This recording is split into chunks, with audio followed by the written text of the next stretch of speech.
احمد فهمي واحد من اجمد اليوتيوبرز اللي انا بحب اتفرج عليهم، سواء في قناه الافيش او في قناه الجانب الاسود. عشان كده كنت بتفرج على الفيديو بتاعه عادي، ما كنتش عارف ان هو اصلا هيراب فيه، بس اكتشفت ان هو بيراب في الفيديو. اولا، ثانيا بيدس السين المصري كله تقريبا، ثالثا وده المهم ان هو كتابيا اجمد من رابرز كتير. يعني على عكس العاده ان دايما اليوتيوبرز لما بيجربوا يغنوا راب بيبقى مستواهم زي الخرا، لكن الحقيقه احمد فهمي لا، خلينا نقول على الاقل على مستوى الكتابه كان جامد قوي. فهو ده اللي احنا هنتكلم عنه النهارده. فمن غير كلام كتير، وبما اننا بنتكلم على يوتيوبر يعني، ففجروا اللايكات وفعلوا زرار الجرس وكل الكلام الحلو ده، ويلا بينا نبدا.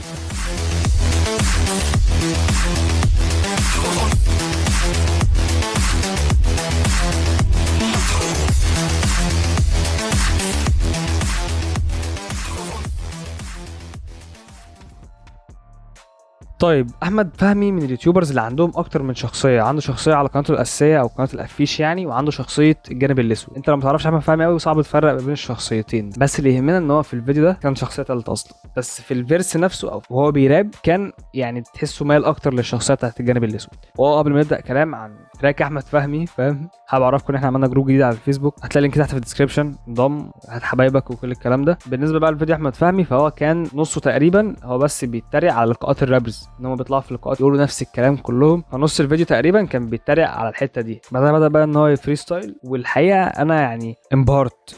فيلا بينا نشوف الكلام على ايه. مش شايف فيكم حد فايت سين وان تيك في دير ديفل.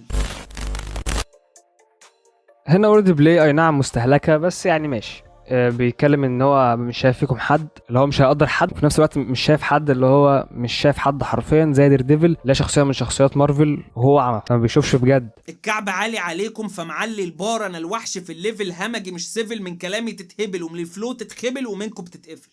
هو مش الفلو الجامد، لا الرايم هو اللي جامد، لان اصلا يعتبر مفيش فلو. اعتقد ان الاختبار الحقيقي لاحمد فهمي في الراب هو اصلا كده مش هيكمل. انا عارف هو فيديو عشوائي جدا منزله وسط فيديوهاته، فهو مش هيكمل في الراب. بس انا بتكلم عشان لو حد فعلا عايز يقارن احمد فهمي بالرابرز، هو لازم يعمل تراك.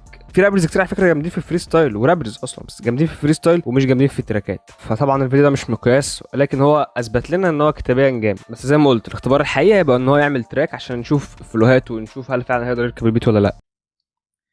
مقل في ظهوري اخر فبراير في سنه كبيسه. بص بقى الجمدان، مقل في ظهوري اخر فبراير في سنه كبيسه. السنه الكبيسه هي اللي بتبقى 366 يوم مش 365، بيبقى فيها يوم زياده اللي هو 29 فبراير، لان كل 4 سنين 29 فبراير ده بيجي مره واحده. فبراير في العاده 28 يوم، فهو بقى بيقول ان هو مقل في ظهوره زي اخر فبراير اللي هو يوم 29 في سنه كبيسه، اللي هو ما بيجيش غير كل 4 سنين. فتشبيه رهيب الصراحه.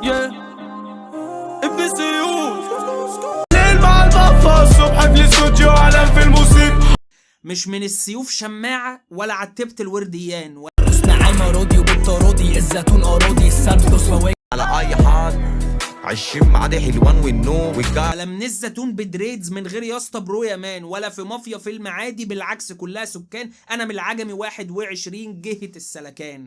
المناطق اللي هو بيتكلم عنها دي بينكش بيها رابرز، يعني زي ما شفتوا السيوف نكش العفروتو، الورديان نكش الويجز، الزيتون نكش السانتا، ومفيش مافيا في المعادي. بيتريق على معادي تاون مافيا، بيقول ان المعادي ما فيهاش مافيا، فيها سكان عادي.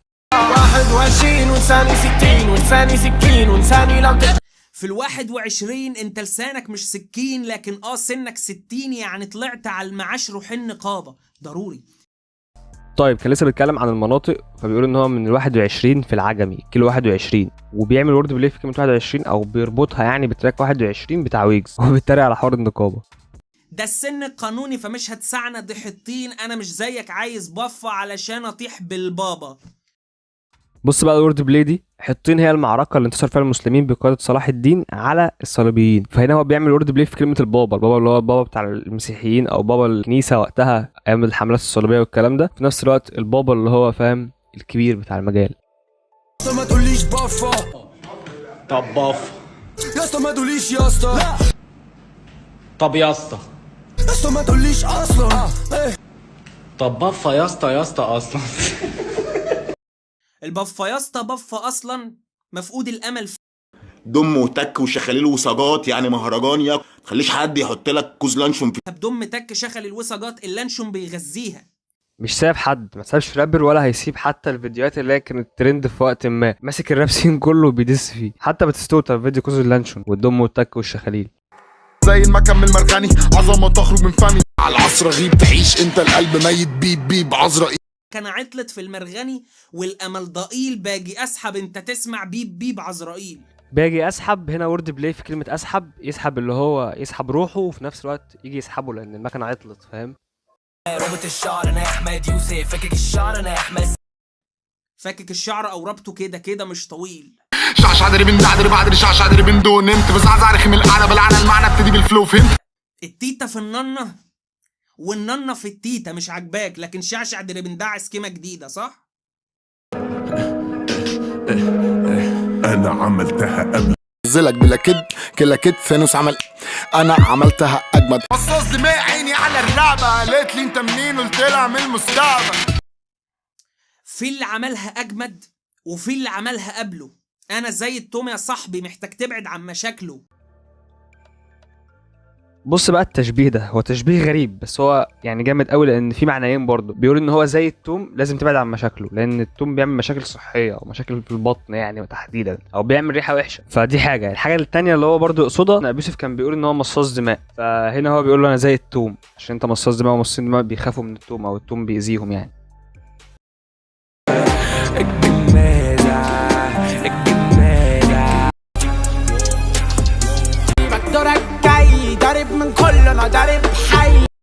الغابة كان فيها جميزة بس باظت من زمان، دورك جاي كمان شوية حتى لو انت من الألمان. بص بقى الورد بلاي برضو الجامده قوي دي، بيقول لك الغابه كان فيها الجميزه، الجميزه هي شجره، فبيقول الغابه كان فيها الجميزه، كان فيها شجره الجميزه، وفي نفس الوقت الغابه والجميزه هم اسامي تراكات لمروان بابلو، فلا جمدان. وبعدها بيقول دورك جاي كمان شويه حتى لو انت من الالمان، طبعا معروف دورك جاي تراك ويجز، وحتى لو انت من الالمان يقصد مروان موسى، يعني مروان موسى نصه ألمان. بتنفس هيب هوب بعد بطشر دمان فارج بالبه مبروك تقع في فورتكس، بتنفس هيب هوب واي هراء من غير كونتكست. دخل كمان في الكوايتا فاهم، يعني خلص السين المصري ودخل فورتكس. فورتكس هو رابر كويتي كان عامل تراك مع بيس اللي هو تراك دوشه، وهو ده التراك اللي احمد فهمي بيتكلم عنه، وهنا هو عمل ورد بلاي على اسمه اصلا. فورتكس اللي هو اسم الرابر، ونفس الوقت هو معناه الحرفي دوامه، فبقول دخل دوامه يعني. اما بقى حته ان هو بيقلب الحروف دي ومفيش معنى، فلا يعني ما تغلطش في فورتكس بعد اذنك. انا ما عنديش مشكله تغلط في اي حد في الراب سين المصري، بس فورتكس لا الراجل فعلا عالمي، ولو على المحتوى فموجود، بس انا ما بفهمش كلامه، بس هو موجود يعني، هو في محتوى ايه هو الله اعلم يعني، فاهم؟ انت لو جبت الليركس ممكن تفهم المحتوى، بس لو سمعت بس ما اعتقدش انك هتفهم، لان هو اسرع من ان احنا نفهمه. ابن الزمالك اللي جنة شبرا عاشر الاشقاء، وانت بعد القضيه ممكن ريحت زي قفشه يا اسطى، غير الفلو ده طوب الارض قفشك. هنا بقى بيبدا يتكلم عن الجوكر، حته ان هو ايه عايش على القضيه زي قفشه كده، لما عايش على القضيه قفشه من بعد جن القضيه في الزمالك ما جاش تاني تقريبا، ومستواه زي الزفت. فهو يقصد ان هو ايه الجوكر نفس الكلام، بينزل ديس يكسر الدنيا بس بعد كده فين بيختفي. فدي نقطه النقطه التانيه بيتكلم فيها الفلو، ان هو ما بيغيرش الفلو عادي في مني كتير، بس يكفي ان الاول على اللي زيي وده تقدير. طب والله انا عملت الحته بتاعت احمد فهمي اللي هم كذا احمد فهمي دول في اول فيديو من باب النكش، وما كنتش سمعت البار ده اساسا. المهم ان هو بيقول رغم ان في مني كتير بس انا اجمد واحد فيهم يعني، او في معنى تاني جه في دماغي ما اعرفش يعني هو اقصده ولا لا، بس ان هو شبه اخوه قوي يعني، احمد فهمي شبه اخوه قوي. انتظر علمني ملحد جاموسه فيمينست تشوفه تحتضر. البارات دي كلها انت لو متابع احمد فهمي او على الاقل بتتفرج على الجانب الاسود هتفهم الكلام رايح على ايه. كل المصطلحات اللي اتقالت هنا هو كان اتكلم عنها قبل كده في برنامج الجانب الاسود، وما اعتقدش ان الوقت مناسب ان انا اشرحها، فروح اتفرج على الجانب الاسود هتفهم وهتتبسط يعني. عموما يعني بره عن انك تفهم اصلا الفيرس، برنامج الجانب الاسود عموما جامد. بعد بتاع السنين جسوة كرياتيفيتي فدادين. لو الكرياتيفيتي فدادين فانا مولاكم الاقطاعي، تنهل من بحر علمي تاخد بالجمله مش قطاع. هنا نكش لاحمد مكي لان هو كان كاتب فدادين كرياتيفيتي، فبيقول له الكرياتيفيتي فدادين فانا مولى اقطاعي، والمولى الاقطاعي هو المالك بتاع الارض، فهو فاهم الفدادين دي كرياتيفيتي فانا المالك بتاعها. مش هي بس، هو كمان بيبقى مالك الناس اللي شغالين فيها، قلبها عليه قلبه جامده قوي فاهم. عينيكم مكسوره من الليفل، الفودكا مكسوره بالسيفن. البوصلة ضاعت في المحيط. الفودكا زمان كسرها 7، ده كان قبل المقاطعه. البوصله ضاعت لمبه ترعش اقزام في ماتش مصارعه. البوصله ضاعت طبعا هو اسم تراك لمروان موسى، واللمبه ترعش عشان ابو الانوار يعني اخصامه كانوا بيقولوا عليه لمبه فاهم، عشان هو ابو الانوار وبتاع، فاللمبه هنا راجعه على ابو الانوار. مكروه من القومجيه فاك صلاح بحب النني. مكروه من القومجيه فاك صلاح بحب النني. بص هو في برنامج الجانب الاسود كان بيتكلم في مواضيع كتير مهمه، من ضمنها مثلا ان هو كان بيهاجم القومجيه. القومجيه مين القومجيه؟ طيب القومجيه هم، لو انت عارف مين هم القومجيه فسكيب الحته دي لان انا ما بعرفش اشرح. بس لو انت مش عارف القومجيه دول اللي هم بيبقى مرجعيتهم او يعني الحاجه اللي هي مقياس لاي حاجه بالنسبه لهم بلدهم، القوميه عندهم او حبهم للبلد يجي قبل الدين، فاهم، يجي قبل ابوهم وامهم. فالمبالغه في اي حاجه وحشه عموما. وفي الوطن العربي عموما هنا القومجيه في اي بلد مش بس في مصر عندهم ازدواجيه معايير مش طبيعيه وعندهم مشاكل كتير. فما علينا عشان ما نخش في مواضيع كبيره والناس تزعل وبتاع. طبعا القومجيه من اكتر الناس اللي بيحبوا محمد صلاح بصفته مصري يعني، فاهم، هو كمصري بالنسبه لهم مقدس. يعني انت كمسلم لو محمد صلاح مثلا طلع بكره اعلن الحاده انت خلاص هتكرهه، فاهم. فانت لو واحد بني ادم طبيعي سواء مسلم او مسيحي هيبقى الدين عندك قبل اي حاجه، فاهم. هو لا، محمد صلاح لو عمل ايه هو يبقى مصري، فهو يبقى الفرعون الكينج اللي مكسر الدنيا بره ورافع اسم مصر، فاهم. فما علينا، انا مش عايز اطول في النقطه دي. هو بيقدسوا محمد صلاح، فهو بيقول فاك صلاح بحب النني. ليه بيحب النني ما بيحبش صلاح؟ لان هو مش اهم حاجه عنده الكوره. لو هنتكلم عن مستوى في الكوره فما فيش مقارنه يعني، محمد صلاح احسن بكتير. بالنسبه للقومجيه فهم بيحبوا صلاح اكتر عشان هو اشهر، عشان هو حريف اكتر، عشان هم كمان ما بيحبوش اللي متدينين غالبا يعني، معظم القومجيه كده. فمحمد النني متدين اكتر. انا مش عارف اتكلم في النقطه دي خالص، فاهم. حاسس ان انا بقول كلام كتير غلط او كلام مش غلط، كلام ما ينفعش يتقال، فاهم. احنا مش ماسكين مسطره وقاعدين بنقيس مين مسلم اكتر، فاهم. بس انا بتكلم في نقطه ان هو فاهم النني، بلاش نقول النني متدين اكتر من صلاح، بس على الاقل مواقفه رجوليه عموما. اللي فهم واللي ما فهمش مش مشكله. ده كان فري ستايل احمد فهمي دس على رابسي من مصري كله. دي مشكله انك ما تكتبش سكريبت، مش عارف انت بتقول ايه.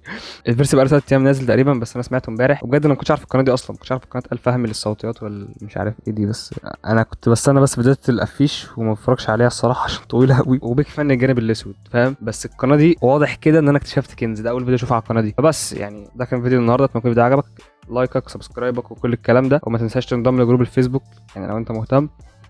وبس اشوفكم فيديو جديد.